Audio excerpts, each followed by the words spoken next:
Bonjour à tous, alors aujourd'hui je vais vous montrer comment je fais une pâte sucrée.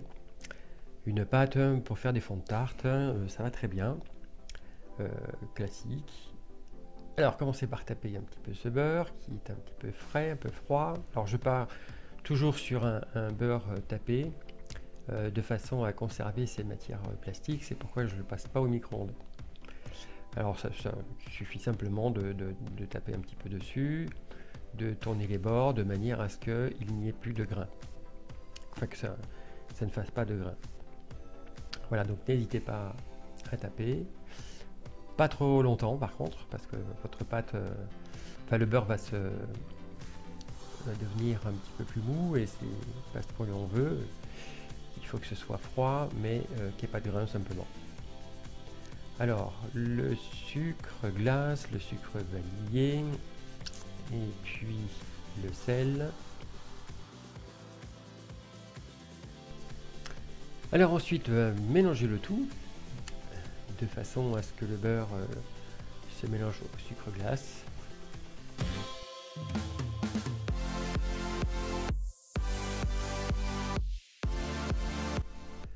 Alors cette pâte est assez facile à réaliser, il suffit simplement donc de mélanger les ingrédients dans l'ordre ci-dessus.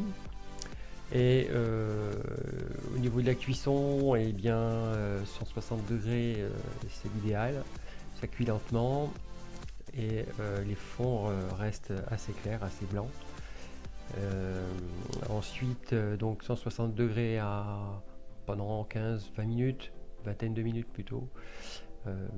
Bon, encore une fois ça dépend des fours. Et ça va très bien donc pour faire les tartes d'une façon classique.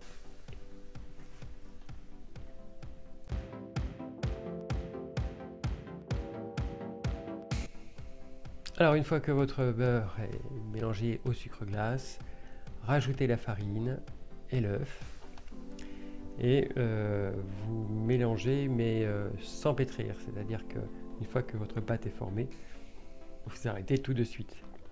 C'est important du fait que le gluten sera activé et donc vous allez faire une pâte qui a de la force, qui va devenir élastique et ça va rétracter au four. Donc il nous faut une pâte qui soit à peine mélangée. À la limite même, généralement je m'arrête un petit peu avant que cela forme la boule. Je préfère le faire à la main.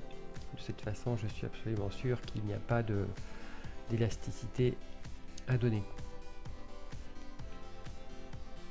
Alors le mélange se fait lentement, il faut un petit peu de temps. Enfin, c'est une pâte rapide à faire, hein, quelques minutes. Mais le temps du mélange.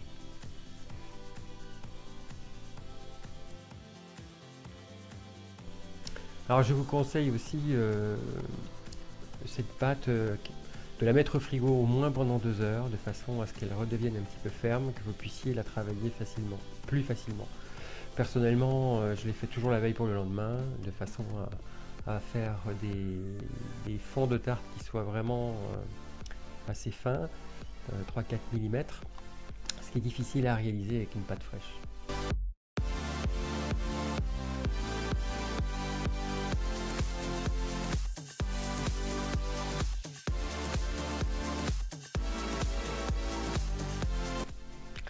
Alors une fois le mélange terminé, il suffit de filmer au contact et puis ensuite de la placer au frais. Voilà, j'espère que cette vidéo vous aura été utile. Merci de liker si vous avez aimé et je vous souhaite un bon courage dans vos expériences culinaires. Salut, à bientôt!